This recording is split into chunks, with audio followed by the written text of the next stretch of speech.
ইমামুল আউয়ালিন ওয়াল আখিরিন বাহরে সাদকা রাহমাতাল লিল আলামিন মান আহাব্বা সুন্নতি কওলে রাসূল মাজদায়ে কানা মাই আমকুন কবুল।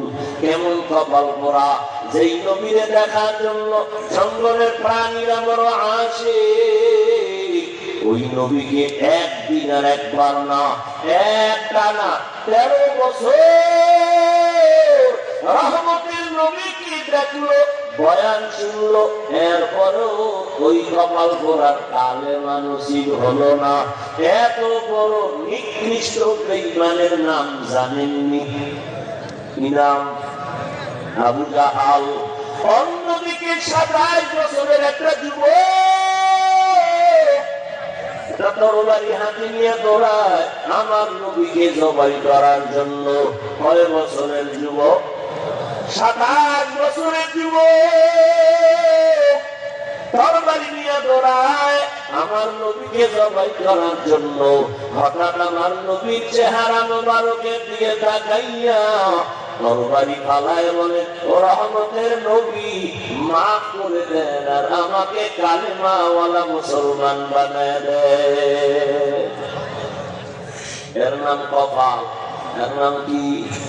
কপাল যদি ভুলিয়া যায় 13 বছর নবীরে দেখেও কালেমা পড়ে না, আর কপাল যদি ভুলিয়া যায় নবীকে জবাই করতে আসিয়াও কালেমাওয়ালা হয়। এরে মহিমানা বনের মুসলমান, এরে নবীর আশিক, আমি হাফিজুর রহমান তোমাকে হুজুর বানাবার জন্য আসি নাই। আমি কিন্তু একবারও বলি নাই, বলবো না, কোনো ভয় নাই। আমি একবারও বলবো না। আমি 5 কল্লি টুপি মাথায় দিয়েছি, তুমি যদি না দাও কপাল ঘুরে যাবে। একবারও বলি নাই, ভয় নাই, বলবো না। আমি কওমি মাদ্রাসার সন্তান, আমি একবারও বলি নাই, বলবো না। কওমিতে যদি না পড়ো কপাল ঘুরে যাবে। আমি তাবলীগের লাইনের সন্তান, একবারও বলবো না তাবলীগ না করলে জাহান্নামে যাইবা। আমি পীরের মুরিদ, একবারও বলবো না যদি পীরের কাছে না যাও তুমি জাহান্নামে যাইবা। আমি কি বলতে চাই ধৈর্য সহকারে শুনতে থাকো। আল্লাহ তাআলা বলেন, মুমিনের 2টা আদেশ দিলাম, কর্মসূচি দিলাম। যদি মুমিন মানতে পারো, এক, আমি আল্লাহকে ভয় কর, দ্বিতীয়, জবানটাকে হেফাজত করো। এই 2টা আদেশ যদি মানো, আমি আল্লাহ পাক তোমাকে নগদ 2টা পুরস্কার দিব। 1 নাম্বার পুরস্কার হলো তোমার জীবনের সব আমল কবুল। দ্বিতীয় পুরস্কার, তোমার জীবনের সব গুনাহ মাফ হয়ে যাবে। এক, আল্লাহ তাআলা এই কর্মসূচি বেঈমানকে কেন দেন নাই, মুমিনকে কেন দিয়েছেন? এর একমাত্র কারণ, শুধু মুমিনেরাই জান্নাত পাবে, আর কেউ জান্নাত পাবে না।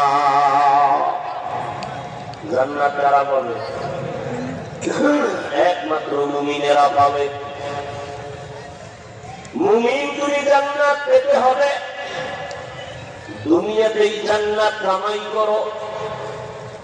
জবান হেফাজতের কথা এখানে আল্লাহ উল্লেখ করেছেন। চোখ হেফাজত করো এখানে বলেন নাই। হাত হেফাজত করো আল্লাহ বলেন নাই। কান হেফাজত করো এখানে আল্লাহ বলেন নাই। পা হেফাজত করো এখানে আল্লাহ বলেন নাই। এখানে একটাই বলছেন, জবান কন্ট্রোল করো, জবান হেফাজত করো। কেন? জবান এমন পুরো বডির মধ্যে একটা মারাত্মক আল্লাহর একদিকে নিয়ামত, অন্যদিকে জবান একটা অস্ত্র, মারাত্মক অস্ত্র। একদিকে আল্লাহর বড় নিয়ামত, অন্যদিকে জিহ্বা নামের অস্ত্রটা মারাত্মক অস্ত্র, বেলেটের মতো ধার। এবার আসেন নিয়ামত নিয়ে আলোচনা করি 2-4 মিনিট। জিহ্বা নামের নিয়ামত আল্লাহ দান করেছেন। বলে কেমন নিয়ামত?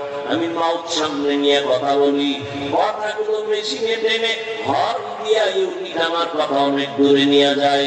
এরে আল্লাহর বান্দা, দীর্ঘ টাইম মেশিন চালা যাবে না, লিমিটেশন আছে, এর বাইরে হয়ে যাবে। এরে আল্লাহর বান্দা, জিব্রা নামের মেশিন নাড়াইয়া দুনিয়াতে আসা থেকে আজ পর্যন্ত এত হাজার হাজার হাজার কোটি কথা সাপ্লাই দিলাম, এই জিব্রা নামের মেশিন কখনো আগুন লাগে নাই, বন্ধ হয় নাই। এর মাঝে মাঝে গাল ব্যথা করে, ঠোঁট ব্যথা করে, কপাল ব্যথা করে, জীবনে জিব্রা ব্যথা করে না, এত কথা সাপ্লাই হয়। এই মেশিন কে বানাইছে? এই মেশিনের চার্জ কেমনে হয়? মোবাইল হাতে নিয়ে কথা বলি, সবাই মোবাইলে কথা বলতেছে, মহব্বতের আওয়াজ, দীর্ঘ টাইম কথা কথা কথা, হঠাৎ করে মোবাইলের কথা কেটে গেল। বিষয় কি? নেটওয়ার্ক নাই। দেখি না ফুল নেটওয়ার্ক আছে, ব্যালেন্স নাই। টাকায় দেখলাম পর্যাপ্ত পরিমাণ ব্যালেন্স আছে, 4 দিন কথা বললো আমার ব্যালেন্স শেষ হবে না, তো কথা কেন কাটা গেল? হঠাৎ করে নজর করে দেখি নেটওয়ার্কেরও সমস্যা নাই, ব্যালেন্সেরও সমস্যা নাই, মোবাইলে চার্জ নাই। কি নাই? আবার তুমি মোবাইলে ফুল চার্জ দাও, ফুল চার্জ দিয়া এবার তুমি আবার কথা শুরু করো, আনলিমিটেড কথা বলো, আর কথা কাটবে না। মোবাইলে কথা বলতে বলতে চার্জ শেষ হয়ে যায়, আবার চার্জ দাও, আবার শেষ হয়, আবার চার্জ দাও। জিব্রা নামের মেশিনটা নাড়াইয়া এই জীবনে 60-70-80 বছর পর্যন্ত বান্দা তুমি এত কথা বললা। ওরে বান্দা, একবারও চিন্তা করছুনি এই জিব্রার ব্যাটারি চার্জ কে দিতেছে? এর পেছনে কোন মিস্ত্রি কাজ করতেছে? আল্লাহ এত বড় নিয়ামত দান করেছে, এই জবানের শুকর আদায় করো, আল্লাহর হুকুম মতো জিব্রাটারে চালাও, জিব্রা দিয়া আল্লাহর হুকুমে তোমার জিব্রা ব্যবহার করো, তাহলে জিব্রার নিয়ামতের শুকর আদায় হবে। শুধু জিব্রা নাড়াইয়া আলহামদুলিল্লাহ শব্দ বললেই হবে না, এই জিব্রা দ্বারা কোনো গুনাহ করবা না, নেক আমল চালু রাখবা, তো জিব্রার হক আদায় হয়ে যাবে। জিব্রা বড় দামি, বড় নিয়ামত। আল্লাহ এমন একটা নিয়ামত দান করেছেন, একটা প্লেটের মধ্যে খানা নিছেন, খাবেন, হাত দিয়ে খানাটারে অনেক তদন্ত করলেন, প্লেটের খানার মধ্যে কোনো ঝামেলা আসেনি। এদিকে সাউন্ড কমলো কেন? বাম দিকেটা প্লেটের খানা তদন্ত করে দেখতেছেন, খানা বন্ধ, খানা খাইবেন, খানার মধ্যে কোনো ময়লা, চোখ বলে নাই, হাত বলে খানা ফ্রেশ, সব রেডি করে খানা এখন আপনি লোকমা একটা রেডি করছেন, লোকমায় কোনো ভেজাল নাই, চোখ বলে ঠিক আছে, হাত বলে ঠিক আছে, হাত আর চোখের সিকিউরিটি আমি আওয়াজ পাইয়া লোকমাটা যখন মুখের মধ্যে দিলাম, লোকমাটা মুখের মধ্যে দেওয়ার পর আল্লাহ দেওয়া জিব্রাটায় বাড়ি দিয়ে তারা লোকমা ভিতরে নিস না, লোকমার মধ্যে ভেজাল আছে, যেই ভেজাল তোর হাতে ধরতে পারে নাই, যেই ভেজাল তোর চোখ ধরতে পারে নাই, ওই ভেজাল জিব্রায় ধরে ফেলেছে। লোকমার ভিতরে একটা চিকন চুল আছে, এটা চোখ দেখে না, হাত দেখে না, জিব্রায় বের করে ফেলেছে। কাদের কুদরত দাবি বরকামাল আনতা রব্বি আনতা হাসবি যুল জালাল, তুই কাদের জলিলুল্লাহ জাহাদার বহর হালে তুই মেরা নিগাহদার। জিব্রা বড় এক নিয়ামত। আল্লাহ এই নিয়ামতের কদর করার তৌফিক দান করেন। আরো আস্তে করে বলেন। এবার আলোচনা করি, জিব্রা বড় একটা অস্ত্র। বলে কেমন অস্ত্র? মারাত্মক অস্ত্র। হাদিস শরীফে রহমতের নবী বলেন, প্রতিদিন সকালবেলা সব অঙ্গ প্রত্যঙ্গ জিব্রা থেকে পানাহ চায়। হাত বলে আল্লাহ জিব্রার অত্যাচার থেকে বাঁচাও, চোখ বলে আল্লাহ জবানের অত্যাচার থেকে বাঁচাও, কান বলে আল্লাহ জবানের অত্যাচার থেকে বাঁচাও। কেন? জবান এমন একটা কথা বাজায় ঝামেলা লাগাবে, বেতের বাড়ি আমার হাতের উপরে লাগবে, ভেজাল লাগাইছে জিহ্বায়, বেতের বাড়ি লাগে হাতে, হাত কয় আল্লাহ ওর অত্যাচার থেকে আমারে বাঁচাও। ভেজাল লাগাইছে জিহ্বায়, হাত পড়ে গেছে কানের উপরে, কান কয় আল্লাহ আমার দোষ কি? জিহ্বার ভেজাল। এই জন্য নবী বলেন সকালবেলা এই কান ও জিহ্বার অত্যাচার থেকে ক্ষমা চায়, কারণ এটা এমন একটা অস্ত্র, বেলেটের মধ্যে এটা চারদিকে দাঁত, ডানে কাট মারলে কাটে, বামে মারলে কাটে, সামনে মারলে কাটে, পেছনে মারলে কাটে, যেদিকেই তুমি জিহ্বা মারো কাটে। কেমনে? দেখো নি তাকাইয়া, এই জিহ্বা নাড়াইয়া একটা বিধর্মী যখন বলে লা ইলাহা ইল্লাল্লাহ, সাথে সাথে তার ঈমান এসে গেছে। এখন সে আর বিধর্মী নাই, এখন তার নামটা খাতায় লেখা হয়ে গেছে। বুঝেননি কিছু? জিহ্বা কিন্তু তার মুমিন বানায় দিল। আবার এই জিহ্বা লড়াইয়া কয় আল্লাহ মানি, নবী মানি, কোরআন মানি, হাদিস মানি, তবে মদিনার নবীর রাজনীতি মানি না। ঈমান কয় আমি চলে গেলাম। জিহ্বার এক কথায় মুমিন, আর এক কথায় বেঈমান। আল্লাহর নবী রাষ্ট্র পরিচালনা করেছেন, সুলাইমান নবী গোটা দুনিয়া শাসন করেছেন, এই ইউসুফ নবী মিশরের অর্থমন্ত্রী ছিলেন। এই ঘটনা কি কোরআনে নাই? রাষ্ট্র পরিচালনার বিষয় আল্লাহ সমাধান কোরআনে দিয়েছেন। আবু বকর রাষ্ট্র চালাইছেন, ওমর রাষ্ট্র পরিচালনা করেছেন, ওসমান রাষ্ট্র পরিচালনা করেছেন, আলী রাষ্ট্র পরিচালনা করেছেন রাদিয়াল্লাহু আনহুম আজমাইন। দেখা গেছেন রাষ্ট্রের ব্যাপারে ইসলাম মানুষকে যে গ্যারান্টি দিতে পারে, শান্তি দিতে পারে, দুনিয়ার কোন ধান্দাবাজি আর ঠান্ডাবাজিরা দিতে পারবে না। দুনিয়ার রাজনীতি ধান্দাবাজি, ধান্দাবাজি। এর যুবক কার পিছনে ঘুরে ঘুরে দাড়ি কামাইছো? কার পেছনে কি পাওয়ার আশায় নামাজ ছেড়ে দিছো? আল্লাহর কসম, তুই যার পিছনে ঘুরো এরা ধান্দাবাজ আর ধান্দাবাজ। এই দুনিয়ায় আল্লাহর কসম তোমার একমাত্র আপন হলো উলামায়ে কেরাম। উলামায়ে কেরাম ছাড়া আর আপন নাই, পিওর নাই, সব ভেজাল। কেমন স্বার্থপর জানো নেই? স্বার্থে যদি একটু আঘাত লাগে তোর দল থেকে নাম কাটবে না, কল্লা কেটে ফেলবে। সোনার বাংলার রাজনীতি বুঝো? দলের জন্য জীবন দিবি, স্বার্থে আঘাত লাগলে শুধু নাম কাটবে না, কল্লা কেটে ফেলবে। এটা সোনার বাংলার রাজনীতি। আর ইসলামের রাজনীতি মালিক যেই প্লেটে খাবে, গোলাম একই প্লেটে খাবে। কর্মচারী কাজ করবে, ঘাম ছড়ার আগে বেতন দিয়ে দিবে। এটা ইসলামের রাজনীতি।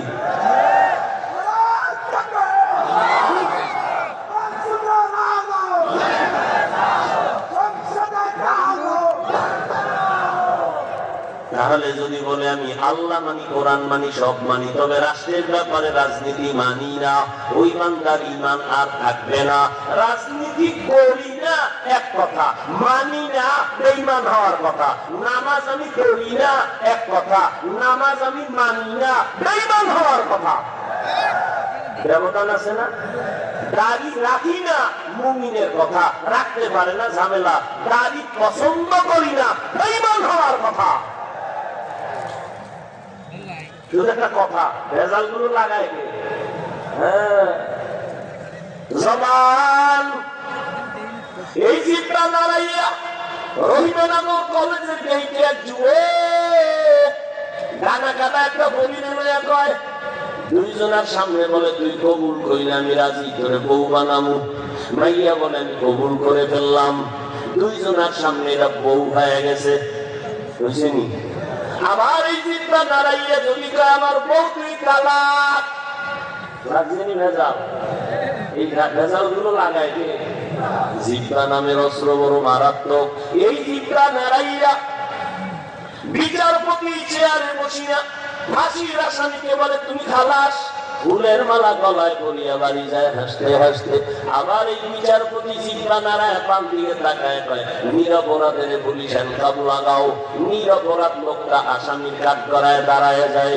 এই জিহ্বা এমন একটা অস্ত্র, এই জিহ্বার কথায় পরিচয় দেয় আমি মানুষ। এই জিহ্বার কথাই পরিচয় হয় আমি একজন আলেম। আমি ভালো না খারাপ আমার হাত আমার পরিচয় দেয় না, চোখ আমার পরিচয় দেয় না, কান আমার পরিচয় দেয় না। আমি মানুষ না গরু, আমি ভালো না খারাপ, আমি আলেম না জালেম, পরিচয় দেয় আমার জবান, আমার কথা, আমার কথায় পরিচয় দেয়। এজন্য মানুষ বলে ব্যবহারে বংশের পরিচয়। ব্যবহারে বংশের পরিচয়, যদিও কথাটা অসম্পূর্ণ একটা কথা, তারপরও গ্রামের মানুষ মুরব্বীরা বলে এই জবানটারে কন্ট্রোল যদি করতে পারো জীবনটা তোমার ধন্য হয়ে যাবে। এটা কিন্তু বড় অ্যাডভান্স চলে, মারাত্মক অ্যাডভান্স। এটারে আটকানো যায় না। হাত অন্যায় করে রশি দিয়ে বেঁধে দাও, অন্যায় করবে না। পা অন্যায় করে রশি দিয়ে বেঁধে দাও, অন্যায় করবে না। করবে। পাঠানের বাড়ি চোর ঢুকছে, কি ঢুকছে তো চোরের ধইরা, আর পাঠান যে ঢুকছে হেও পাঠান, যার বাড়ি ঢুকছে হেও কি পাঠান। ধইরা গুলি লাগে ভাঙ্গা পাও দুইটারে থানায় গেছে কচুয়া গিয়ে কয় স্যার চোর একটা দুইটা ভাঙ্গা ফেলাইছে। কেমনে মানছো? পাও দুইটা খুলির লাগে ভাঙ্গা দিছে। হাত মানছো না? হাত বান্ধি। তুমি কি পাগল নাকি? তোরা একটা রশি খুলে চলে যাবে। তো পাঠানে কপালে হাত দিয়ে কিছু বলবো না, না স্যার টেনশন নাই, ও পাঠান আমিও পাঠান। আমার মাথায় যেহেতু এটা ঢুকে নাই, ওর মাথায় ঢুকতো না। ওসি সাহেব টাকা পাওয়ার লোভে হাতিয়ার আশায় বাড়ি গিয়ে দেখি চোরার অবস্থা কি। ওসি দেখে সেই কুলের বলদ খুনির গোড়ায় বইয়ে দিয়েছে, ওইভাবে বসে আছে। হাত অন্যায় করে বেঁধে দাও, অন্যায় করবে না। পা অন্যায় করে বেঁধে দাও, আর অন্যায় করবে না। অন্যায় জিনিস দেখে মেকআপ লাগাও, কালো চশমা লাগাও, আর কিছু দেখবে না। কান অন্যায় কথা শুনে পট্টি লাগায় দাও, আর কান অন্যায় কথা শুনবে না। জিহ্বা তো আমার, এটা কেমনে আটকাবো? রশি দিয়ে আটকাবো, কয় পারা যায় না। কষ্টে লাগাবা, কয় তাও লাগবে না। সুপার গ্লু লাগাও, হবে না। কারণ জিহ্বা এমন এক বড় নেয়ামত, অর্থাৎ সাথে আল্লাহ একটা ঘাম পানি দিয়ে রাখছে। এই পানি যদি শুকায় যায় মানুষ মরার অবস্থা হয়ে যায়। ডায়াবেটিস বেড়ে গেছে, তাড়াতাড়ি ঔষধ খাও, ডাক্তার দেখাও। এই জিহ্বার লালা হলো একটা বড় ঔষধ। এরে বান্দা, তোর চেহারার মধ্যে যদি কোনো গোড়া উঠে, শাহাদাত আঙ্গুল বের করে একটু লালা লাগাইয়া 3 বার বিসমিল্লাহ বিসমিল্লাহ বলে লাগা, তোর গোড়া থাকবে না। তবে যুবক, সারা রাত মোবাইলে আকাম কইরা যদি চেহারা নষ্ট করো, এটা তোর লালায় কোনোদিন যাবে না। সারা রাত মোবাইল নিয়ে যারা হক আদায় করে গভীরা গুণা, গভীরা গুণা, গভীরা গুণা, হাসিও না রে বাবা, কপাল পুড়ে যাইতেছে খবর নাই। মুহাম্মদের উম্মত যদি না হইতি, ঘুমের ঘরে এমন গজব আসতো, ঘুমের থেকে উঠে দেখবি চেহারাটা শুকরের মতো হয়ে গেছে, বানরের মতো হয়ে গেছে। মুহাম্মদের উম্মত হওয়ার কারণে আল্লাহ এই গজব দেন নাই। রহমতের নবীর উম্মত হওয়ার কারণে আল্লাহ গজব দিবেন না, না হয় চেহারা পাল্টায় যাইত।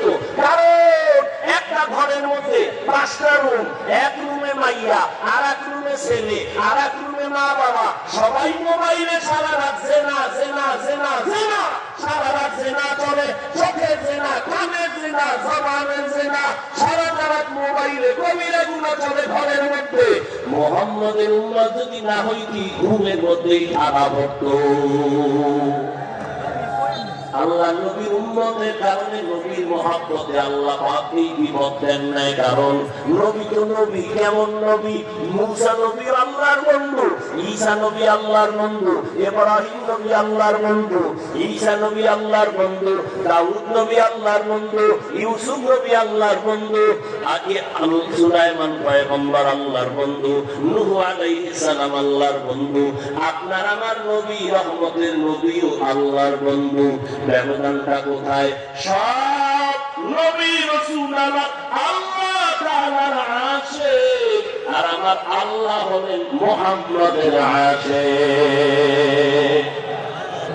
ব্যবধান আছে না নাই? রহমতের নবীর আশিক আমার আল্লাহ নিজে। এজন্য নবীর উম্মতের ইজ্জত নষ্ট করবেন না, আল্লাহ ইজ্জত হেফাজত করবেন যতটুকু সম্ভব। এই জন্যই তো আল্লাহ পাক নবীর উম্মত হওয়ার কারণে চেহারাটা পরিবর্তন করেন না। এরে আল্লাহর গোলাম, জবানটা কষ্টে দিয়ে আটকানো যাবে না। এখন এই জবানটারে কন্ট্রোল কেমনে করি? এরা আমার ইচ্ছার বাইরে চলে। হাতের আটকান যায়, জবান আটকান যায় না। এটা আমার থেকে এক মাস আমি ঘুমাইয়া মরিয়া গেছি, জিব্বা আমার আগে চলে, ঘুমের ভিতরেও চলতেছে। একজনে ঘুমায় ঘুমায় মন্ত্র করে, সকালবেলা বন্ধু ডাক দিছে, ও কাঁচা ঘুমের মধ্যে যখন ডাক দিছে, ও কাঁচা গালি শুরু করছে। ও তোর বন্ধুর গুল্লি মারি। ঘুমের দিন 10টার সময় মোবাইল করছে, বন্ধু তুমি কোথায়? তোর সাথে কথা নাই। কেন? ঘুমের মধ্যে যে গালি দিছ, এটি আসমানেও নেয় না, জমিনেও নেয় না। রাস্তা ফিরলাম, কি গালি দিলাম? যেই গালি দিছে জীবনে আমার কেউ দেয় নাই। আমি ঘুমের ভিতরে কি বলছি জানা নাই। আমি ঘুমে মরে রয়েছি, জিব্বা আমার সচল, ও আমার আগে চলে। এটারে কন্ট্রোল কেমনে করি?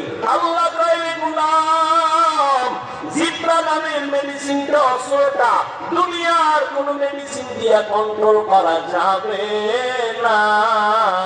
আমি আল্লাহ কুদরতের একটা মেডিসিন দিলাম, এটা যদি ব্যবহার করো জিব্বা কন্ট্রোল হয়ে যাবে। আমার দেওয়া কুদরতের মেডিসিনের নাম হলো তাকওয়া। हर के तारक खौफ हसदर दिल मदाम जन्नतुल मअवा के हद राम काम जुज़बा हक़ी ज़े मखाद इन सोजा फजले उआ मस्ते दर जुमला जहां। तेरे अमर कलिजार जुबो যৌবনের বাহাদুরি করবা। হায়াতটা দেখতে দেখতে তোমার মাঝামাঝি অবস্থায় চলে আসে। 30 বছর যদি হয়ে থাকে, মুহাম্মদের হায়াত 70-এর বেশি না করে, তাহলে তোমার আর 5-30 কিন্তু বাঁচবা না, গ্যারান্টি নাই। কারণ ইদানিং কালে বেশি মরে সুস্থ মানুষ আর যুবক। করোনায় লাশ যুবকের, ছাত্র জনতার বৈষম্য বিরোধী আন্দোলনে যুবকের লাশ, ডেঙ্গুর মধ্যে যুবকের লাশ, হসপিটালে যাও যুবকের লাশ, গাড়ির চাকার তলে যুবকের লাশ, পানির নিচে যুবকের লাশ, ঘুমের বিছানায় যুবকের লাশ। এর নবীর আশিক উম্মতের দল, ও আমার যুবক বাবারা, তোমার দ্বারাই তো সম্ভব এই দুনিয়াটাকে আলোকিত বানানো। সেই মেধা আল্লাহ তোমাকে দান করেছেন, কিন্তু যৌবনটারে নষ্ট করে ফেলেছো। চরিত্র পর্যন্ত নষ্ট হয়ে গেল, লেখাপড়াও নাই। একটা মোবাইলকে কেন্দ্র করিয়া তোমার জীবনের সব শেষ, লেখাপড়া শেষ, চরিত্র শেষ। এই মোবাইলের কারণে যুবকেরা মহাপণ্ডিত করো আর মনে করো বুজুর্গ। শুন, বাসায় যাই আজকে মোবাইলটা খুইলা গুগলে সার্চ দিবি, টাচ মোবাইল দেখলে শরীরের অঙ্গ প্রত্যঙ্গের কি কি ক্ষতি হয় আমি বলে দিই, বাসায় নিয়ে মিলাইয়া দেখবি। মোবাইলের কারণে কিডনি ড্যামেজ হয়, মোবাইলের কারণে ব্রেন কমে যায়, মোবাইলের কারণে হার্ট দুর্বল হয়, মোবাইলের কারণে তোমার চোখের পাওয়ার থাকে না, কানের পার্টস নষ্ট হয়, তোমার সব কিছু নষ্ট হয়ে যাচ্ছে এই মোবাইলের কারণে। আরো কি, এই মোবাইলের দ্বারা কত যুবক মায়ের সাথে বেয়াদবি করেছো এই মোবাইলকে কেন্দ্র করে, কত সন্তান বাবার সাথে বেয়াদবি এই মোবাইলকে কেন্দ্র করে, কত ছাত্র শিক্ষকের সাথে বেয়াদবি এই মোবাইলকে কেন্দ্র করে, কত বান্দা আলেমের সাথে বেয়াদবি এই মোবাইলকে কেন্দ্র করে, কত সন্তান মায়ের টাকা চুরি করেছো মোবাইলকে কেন্দ্র করে, বাবার টাকা চুরি করেছো, মা বাবায় টাকা না দিলে বন্ধুর পকেট কাটছো, বন্ধু যখন কয়ে দিব না তখন সবাই মিলে দোকান চুরির ষড়যন্ত্র চিন্তা করেছো, টাকা আমার লাগবে। এই মোবাইলের কারণে জীবন শেষ, যৌবন শেষ, তোমার মধ্যে কিছুই নাই, আছে একটা রূহ। আজরাইল যদি রূহটা নিয়ে যায় তুমিও নাই। হেদায়েতের মালিক আমার আল্লাহ। বলে গেলাম, পায়ে ধরে বলি রে যুবক, শুরুতেই বলেছিলাম তোমার আমার আল্লাহ এক, নবী এক, কোরআন এক, কাবা এক, ধর্ম এক, কালেমা এক, মরণ এক, কাফন এক, কালার এক, কবরের সাইজও এক, প্রশ্ন তিনটা তাও এক। কিন্তু তোমাকে কেন বয়ান করা লাগবে? তাবলীগওয়ালাদের বয়ান, পীর মাশায়েখের বয়ান, উলামায়ে কেরামের বয়ান, জুমার দিন খতিবের বয়ান, এত বয়ানের পরে কেন তুমি টুপি পড়তে চাও না? কেন তুমি দাড়ি রাখতে চাও না? কেন তুমি নামাজ পড়তে চাও না? কি বুঝাইতে চাও? যে আমরা ভুলে আছি। তাহলে কোরআন শরীফ থেকে একটা ভুল বের করে দাও। রহিমানগরের মানুষ সাক্ষী থাকো, কোরআনের একটা ভুল যদি বের করে দিতে পারো, এখন দাড়ি কেটে ফেলবো, প্যান্ট শার্ট টাই লাগায় তোমার মতো নাচ গান শুরু করবো।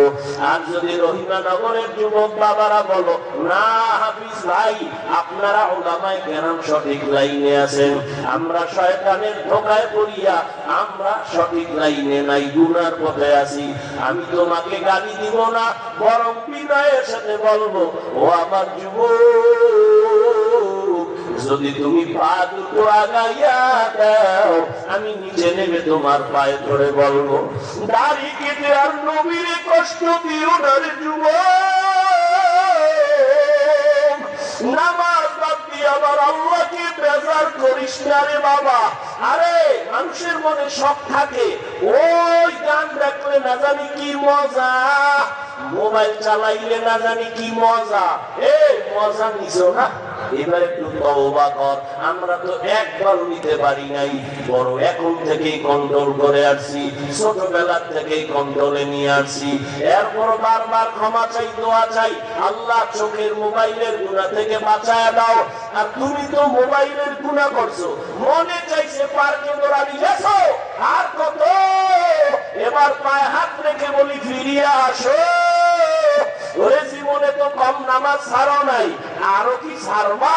এখনো কি তোমার আশা পূরণ হয় নাই? আর কতদিন নামাজ বাদ দিলে তোমার আশা পূরণ হবে? তারপরে তুমি তওবা করবা। জীবনে তো দাড়ি কম কাটো নাই, আর কতদিন দাড়ি কাটলে তোমার মনের আশা পূরণ হবে? তারপরে তুমি তওবা করবা। আর কত জীবনে মাইয়ার চরিত্র নষ্ট করলে তোর মনের আশা মিটবে, তারপরে তওবা করবি। আর কতবার বেপরদায় চললে, পার্কে পার্কে ঘুরলে মনের আশা মিটবে, তারপরে তওবা করবা। বলো, এবং এটাও বলো, তোমার হায়াতের আর বাকি আছে কতদিন? নাই, হায়াতের বাকি নাই, চোখের সামনে শুধু লাশ আর লাশ। অনুরোধ করে বলছি রে যুবক, জীবনে তো মনের আশা পূরণ করে গুনাহ কম করো নাই, এখন থেকে তওবা করে নাও। ওরে আল্লাহর বান্দা, আমি তোমাকে বলি না স্কুল বন্ধ করে মাদ্রাসায় যাও না, খবরদার, কোনো দরকার নাই। আমাদের মাদ্রাসায় হুজুরের অভাব নাই, আলেমের অভাব নাই। আমার দেশে আলেম অনেক বেশি, মুফতি অনেক বেশি, মুহাদ্দিস বেশি। আমার দেশে এখন অভাব হলো ভালো ডাক্তার নাই, ডাকাত আছে ডাক্তার নাই। আমার দেশে ইঞ্জিনিয়ারের দরকার, আমার দেশে প্রফেসরের দরকার।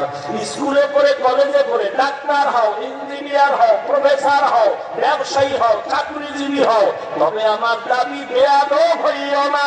তোমার ব্যবহারে কোনদিন যেন মা বাবা কষ্ট না পায়, তোমার আচরণে কোনদিন যেন শিক্ষকেরা কষ্ট না পায়, তোমার আচরণে কোনদিন উলামায়ে কেরাম যেন কষ্ট না পায়। লিখে রাখ, যদি মা বাবারে কষ্ট দাও, মরার আগে পঙ্গু হয়ে যাবি।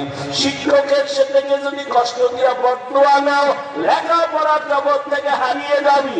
যদি আলেমের কলিজায় আঘাত দিয়ে বদদুয়া নাও, জীবনে আর চরিত্র খুঁজে পাবি না। অতএব অনুরোধ করে বলি, ডাক্তার হও, প্রফেসর হও, ইঞ্জিনিয়ার হও, বেয়াদব হইও না। এবার বাস্তবে একটু তুমি তাকায় দেখো, তোমার মতো যুবক জীবনে মাদ্রাসায় পড়ে নাই, আলিফ বাতাও শিখে নাই, স্কুল কলেজে পড়ে, জেনারেল লাইনে থাকিয়া 5 বেলার নামাজ পড়ে আসেনি। অশেষ। এই যুবক, বাসায় যাইয়া দরজা জানালা আটকাইয়া বাতি নিবে ফেলাবি একা অন্ধকারে, পায়ের জুতা বুঝলে তোর কপালে বাড়ি দিবি আর বলবি এই কপাল পরা। তোর মতো যুবক স্কুল কলেজে পড়ে যদি নামাজ পড়ে, তুই পারো না কেন? তোর কপালে কার পর্দা লাগাইছো? জুতার বাড়ি দিয়ে নিজের কপালকে সোজা কর। তোমার মতো যুবক র্যাব আর্মি পুলিশ বিডিআরে চাকরি করে নামাজ পড়ে, বলো তুমি কেন পারবা না? রহিমানগর বাজারে কত দোকানওয়ালা তোমার মতো জেনারেল লাইনের 5 বেলার নামাজ পড়ে, নামাজ ছাড়ে না, বলো বাবা তুমি কেন পারো না? তোমার মতো যুবক doctor, professor, engineer, OC, DC, SP 5 বেলার নামাজি নাই, তুমি কেন পারবা না? তোমার মতো যুবক কৃষিকাজ করে, নদীর মধ্যে মাছ ধরে, নামাজ ছাড়ে না, তুমি কেন পারবা না? ঢাকা কলেজে যা, জাহাঙ্গীরনগরে গিয়ে দেখ, ক্লাসের ছেলে কলেজে ক্লাস করে, মাথায় পাগড়ি লাগানো, দাড়ি অনেক বড়, জামা অনেক বড়, পিছন থেকে তাকাইলে মনে হয় মসজিদের বড় ক্ষতি। এই যুবক বাবা, তুমি কোন মসজিদের ক্ষতি? বলে নাউজুবিল্লাহ, আমি তো আরবি ভালো করে পড়তে পারি না। তো তোমার এমন কেন করো কি? ঢাকা কলেজে বলি, মাথায় পাগড়ি, গালে দাড়ি, লম্বা জামা কেন? মা বাবার দোয়া আর উলামায়ে কেরামের নেক নজর লাগাইছি। আমি বানায় বলতেছি, তাহলে তোর কপাল অবশ্যই পড়া, তোর কপালে অভিশাপ লাগছে। না হয় কেন তুই নামাজ পড়তে পারো না? নবীজি তো বলেছেন, বাইনাল আবদি ওয়া বাইনাল কুফরি তারকুস সালাহ, মুমিন আর বেঈমানের মাঝে ব্যবধান নামাজ। বেঈমানেরা নামাজ পড়ে না, মুমিনেরা নামাজ ছাড়ে না। ও যুবক বাবা, বেয়াদবি মাপ চাই। পাও ধরলে যদি বলো মাফ করবা, বলো আমি নিচে নেমে আসি, রাগ করিও না। তোমাকে দূরে সরাবার নিয়ত না, কলিজা দিয়া মোহাব্বত লাগায় বলতেছি, যদি পাও ধরলে নামাজ পড়ো আর নামাজ ছাড়বা না, বলো পায়ে হাত রেখে বলি, নামাজ আর ছাড়িও না। তোমার মতো যুবক জেনারেল লাইনে থেকে নামাজ পড়ে, বৃদ্ধ বাবাজিরা, আপনার মতো কত বুড়ারা মসজিদে গিয়ে নামাজ পড়ে, আপনারা কেন পারবেন না? ও পর্দার আড়ালের আম্মা জানেরা, আপনাদের সন্তানদের যত কথা শুনাইলাম, এই কথাগুলো যদি বাস্তবায়ন করতে হয়, আপনি মায়ের দোয়া লাগবে। কারণ মায়ের দোয়া ছাড়া, চেষ্টা ছাড়া সম্ভব না। কারণ গাছ ভালো হলে ফল ভালো হবে, না ভালো হলে সন্তান ভালো হবে। জানেরা, আপনাদের এত সম্মান আল্লাহ দান করেছেন, আপনারা নবীদের মায়ের মতো দামি মা, সাহাবায়ে কেরামদের মায়ের মতো দামি মা, আপনারা তো হাফেজে কোরআন আলেমদের মায়ের মতো দামি মা। এই দুনিয়াতে যত ভালো ভালো সন্তান আছে, সব মায়ের অবদানের কারণেই আছে। এরে আম্মা জান, আপনারা তো আয়েশা রাদিয়াল্লাহু আনহার মতো দামি নারী, ফাতেমা রাদিয়াল্লাহু আনহার মতো দামি নারী, খাদিজা রাদিয়াল্লাহু আনহার মতো দামি নারী। এরে আম্মা জানেরা, আপনারা তো ইসমাঈল নবীর মা হাজেরা আলাইহিস সালামের মতো দামি নারী, আপনারা তো ঈসা নবীর মা মারইয়াম আলাইহিস সালামের মতো দামি নারী। এই দুনিয়ার আল্লাহর বড় দুশমন ফেরাউন, জানেননি তার স্ত্রীর নাম কি? এই ফেরাউনের বিবি আসিয়া। এত বড় বেঈমানের ঘরে থাইকা টাকা ক্ষমতা ফালাইয়া আল্লাহকে এত আপন করেছেন। রহমতের নবী বলেন, কিয়ামতের দিন আসিয়ার সাথে আমি মুহাম্মদের সাথে বিবাহ হবে। এরে আম্মা জানেরা, আপনার স্বামী তো ফেরাউনের মতো খারাপ না। আপনি কি পারতেন না স্বামীটাকে বুঝাইয়া নামাজি বানাবেন? আপনিও নামাজ পড়ে দোয়া করবেন, ও আল্লাহ, আমার স্বামী এত কষ্ট করে, তুমি তার কষ্টে বরকত দাও, রুজিতে বরকত দাও, স্বামীকে তুমি হেফাজত করো। ঘরে আসলে বুঝাইতেন, নামাজের কথা বলতেন, আর বুঝাইতেন স্বামী, মা বাবার মায়া ছাড়িয়া তোমার সংসারে আসি, তোমার কাছে আমার দাবি, জীবনে কোনোদিন হারাম টাকা কামাই করবা না, হারাম মাল ঘরে আনবা না, হারাম খাইয়া আমাদের রক্ত, সন্তানের রক্ত নাপাক করতে দিব না। মা যদি বুঝাইতে কোন স্বামী হারাম মাল ঘরে নিতে পারতো না। এরে আম্মা জানেরা, আপনার মতো কত মা এই এলাকায় এখনো খুঁজলে পাবেন, বেপরদায় চলে না, নামাজ ছাড়ে না, মোবাইলে সময় নষ্ট করে না। আপনার মতো বহু মা স্বামীর মাল হেফাজত করে, সন্তানকে আদর্শওয়ালা বানানোর মেহনত করে। আপনি কেন পারবেন না? এখন থেকে তওবা করে আর নামাজ ছাড়বেন না, বেপরদায় চলবেন না, মোবাইলে সময় নষ্ট করবেন না, স্বামীর মালের খেয়ালত করবেন না, সন্তানগুলো আদর্শওয়ালা বানাবেন। ডাক্তার, ইঞ্জিনিয়ার, প্রফেসর, ব্যবসায়ী, চাকরিজীবী হবে, কোনদিন যেন কারোর সাথে বেয়াদবিমূলক আচরণ না করে। মা বাবা, শিক্ষক, ওলামায়ে কেরামের দোয়া নিয়ে চলবে। এখনো সময় আছে, তওবা করেন। ও আমার কলিজার যুবক বাবারা, হেদায়েতের মালিক আমার আল্লাহ। শুরুতেই বলেছিলাম আবু জাহালের কথা আর ওমরের কথা। জানি না কার কপাল পূর্বে আর কার কপাল ওমরের মতো খোলা। ওমরের মেজাজওয়ালারা একটু তওবার নিয়তে মাথা নত করিয়া আমার আল্লাহকে মনে মনে ডাকো আর বলো, হে মালিক, জীবনে তো কম নামাজ ছাড়ি নাই, কত বেপরদায় চলছি, দাড়ি কেটে ফেলেছি, আজকে থেকে তওবার নিয়ত করে ফেললাম। মরিয়া গেল নামাজ ছাড়বো না, দাড়ি আর কাটবো না, মা বাবাকে কষ্ট দিব না, বেপরদায় চলবো না।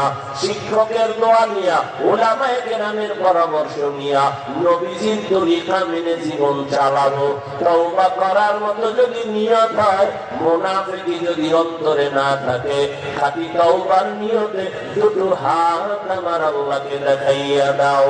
আয় আল্লাহ, হাতগুলো কবুল করে নেন, তওবা কবুল করে নেন। তওবার উপরে মজবুত হইয়া আমাদের সকলকে চলার মতো তৌফিক দান করেন। মা বাবার দোয়া নিয়া, উলামায়ে কেরামের পরামর্শ নিয়া, শিক্ষকের দোয়া নিয়া, নবীজির আদর্শ সুন্নাত মানিয়া চলার তৌফিক আমাদের দান করেন, আমিন। আল্লাহ সবাইকে কবুল করেন। আমার উস্তাদে মুহতারাম, কচুয়া মাদ্রাসার সুনামধন্য মুহতামিম হযরত দোয়া করবেন। আপনারা ধৈর্যের সাথে, শুরুতেই বলছিলাম, বয়ান যাই শুনছেন, মূল বরকতেই দোয়ার মধ্যে। মা বাবার জন্য দোয়া করবেন, আমিও দোয়া চাই। আগামী এই জানুয়ারি 23 তারিখ কচুয়া কি জায়গা জানি, শাহ নিয়ামত স্কুল মাঠে বয়ান আছে 23 তারিখ। সকলের দাওয়াত, আল্লাহ সবাইকে কবুল করেন। এই উঠেন কেন আপনারা? এতক্ষণ বসতে পারলেন, 5টা মিনিটের জন্য ধৈর্য নাই। সবাই বসেন, দোয়া করে যান। হযরত দোয়া করবে, ইনশাআল্লাহ আমরা সবাই দোয়ায় শরীক হই।